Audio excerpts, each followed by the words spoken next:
Well, I've mentioned that Andrew Little seems to have already broken his commitment that he would not play national politics at local body level when running for Mayor of Wellington. He's come out and said, I'll keep your rates down and I'll pay all the librarians more. I don't know how many librarians he's talking about, 30, 40, maybe 100.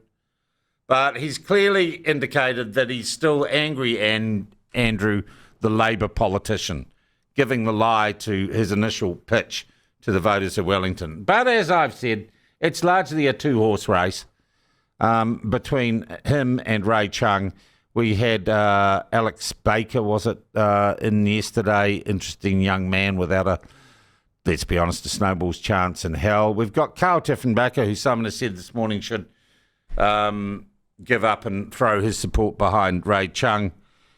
We've got an I think he did time for fraud, ex-convict drug user called, who runs some dodgy online business and drives around in a bubble car, parking illegally, some guy called Graham Bloxham.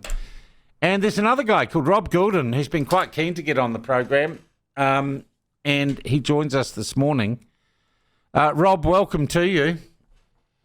Good morning, Sean. How are you? Good. You're one of the incredibly diverse group of people running for Mayor of Wellington, this local body election. Rob, for those who don't know you, you do have a record in local government. Tell us about that. I served as a Wellington City Councillor from 1998, October 1998 to October 2010, 4 terms under both First Past the Post and STV systems. Okay, all right. So are you somehow responsible for the mess we're in now? Look, Sean, I worked on one of the most successful councils that Wellington's ever had under Mark Blumsky, one term, and Dame Kerry Prendergast, and I'm pretty proud of that service. We had some difficulties. We worked in a coalition for the first 3 years. That broke up. If you remember, John Morrison, myself, and Leonie Gill led Yeah, that. that's right. Different politics to me. I still work successfully with that council, and the council, it's probably one of the, I think, the buzziest times Wellington's ever had. I came back from overseas after serving in Bosnia for a year and a half to a city that was humming and buzzing. Yeah. And it was probably like that for the next 10, 15 years. And I'm very proud of that service. We had our difficulties, our differences. I was new at the game then. I have a very different view of where Wellington is at the moment. I've been watching the... It's a bloody mess, Rob.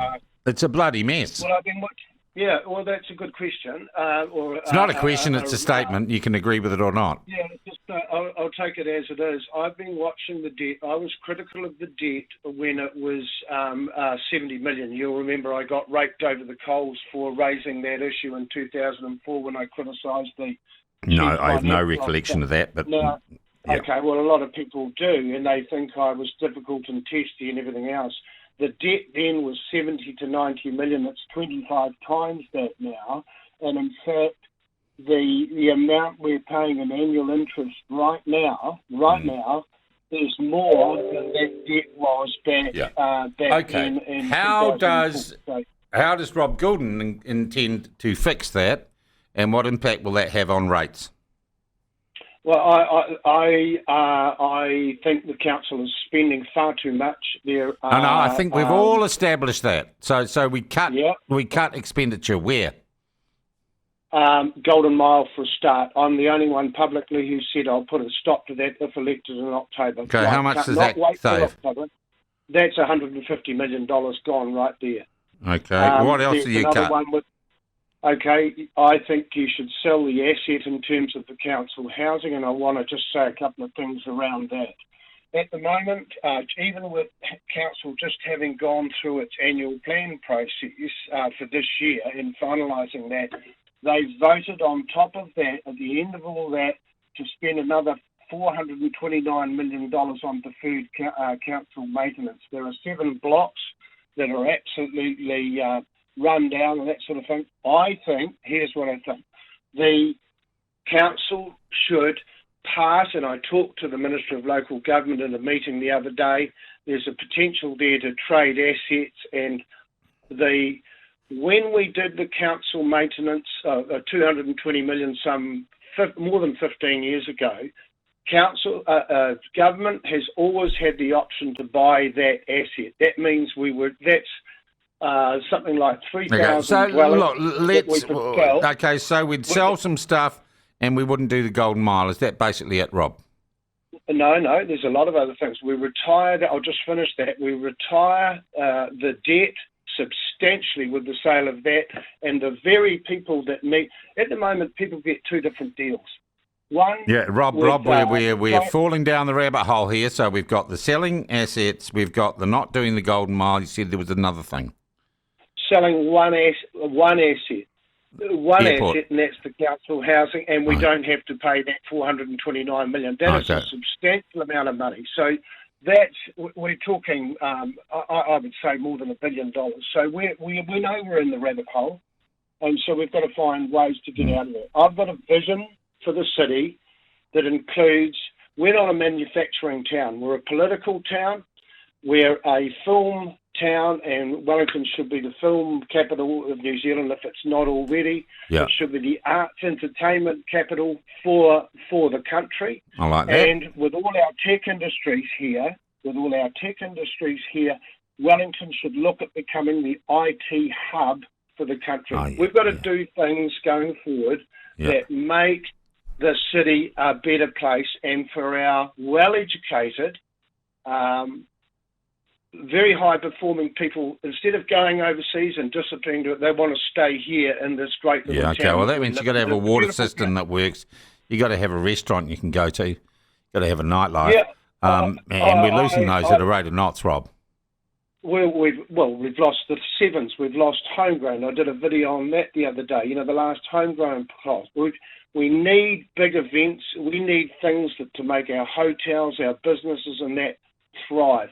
Everyone knows that we've got to do more on the infrastructure. I was staggered when I was a councillor. Rob, are you standing just for mayor or for council as well?